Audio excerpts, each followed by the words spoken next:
बिहार में कोरोना महामारी की दूसरी लहर भले ही कमज़ोर पड़ रही हो, भले ही संक्रमण के आंकड़ों में कमी आई हो, लेकिन इसके बावजूद अब सरकार तीसरी लहर की आशंका को देखते हुए अभी से अलर्ट मोड में आ गई है।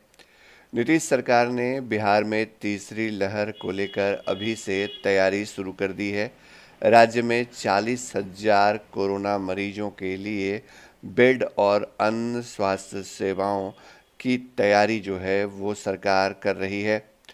कोरोना की पहली और दूसरी लहर की परेशानियों और अनुभवों के आधार पर इस तीसरी लहर से निपटने के लिए संसाधन जुटाने में सरकार जुट चुकी है।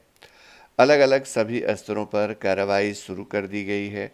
दूसरी लहर में गंभीर मरीजों के लिए अस्पतालों में बेड, ऑक्सीजन, दवा और डॉक्टरों की कमी के साथ साथ परिवहन जैसी समस्याओं की तस्वीरें सामने आई थीं। ये सभी परेशानियां तीसरी लहर में ना हो, इस पर स्वास्थ्य विभाग काम कर रहा है। इलाज के लिए 40,000 बेड की पहल शुरू हो चुकी है। फिलहाल Covid care centre, dedicated Covid health care centre और डेडिकेटेड कोविड हॉस्पिटल में 30,343 बेड हैं, जबकि 27,636 बेड का उपयोग किया जा रहा है, ऐसा सरकार ने दावा किया है। तीसरी लहर की आशंका को देखते हुए बिहार में 500 नए वेंटिलेटर खरीदने की तैयारी है। बिहार में फिलहाल 900 वेंटिलेटर हैं, इनमें से 250 से अधिक का उपयोग नहीं हो पा रहा है।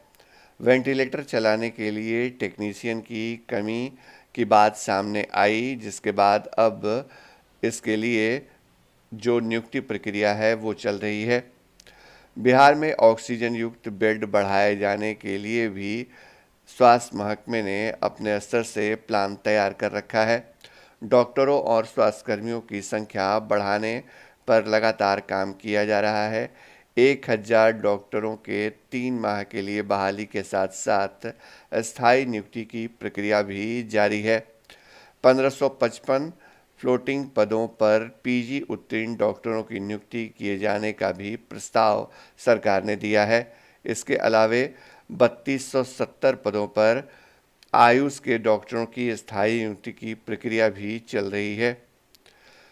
सरकार तीसरी लहर की आशंका को देखते हुए अब प्रदेश में बच्चों का डेटाबेस बनाने की तैयारी कर रही है। कोरोना की संभावित तीसरी लहर के दौरान बच्चों के लिए विशेष सावधानी बरतने की तैयारी पूरे राज्य के अंदर जारी है। सभी गांवों और पंचायत और इलाकों में कितने छोटे बच्चे हैं, इसका डाटा अगर सरकार के पास तैयार रहेगा तो तीसरी लहर में निपटना आसान हो सकता है। राज्य सरकार ने अपने स्तर से तीसरी लहर को लेकर अभी से तैयारी शुरू की है, लेकिन हकीकत ये भी है कि फिलहाल दूसरी लहर में ही ग्रामीण इलाकों के अंदर स्वास्थ्य सेवाएं उस तौर पर नहीं पहुंच पा रही जैसा सरकार अपने दावों में कर रही है। ज़रूरत यह है कि भविष्य की तैयारी के साथ साथ वर्तमान में भी लोगों को कोरोना महामारी के बीच बेहतर स्वास्थ्य सुविधा मुहैया कराई जाए।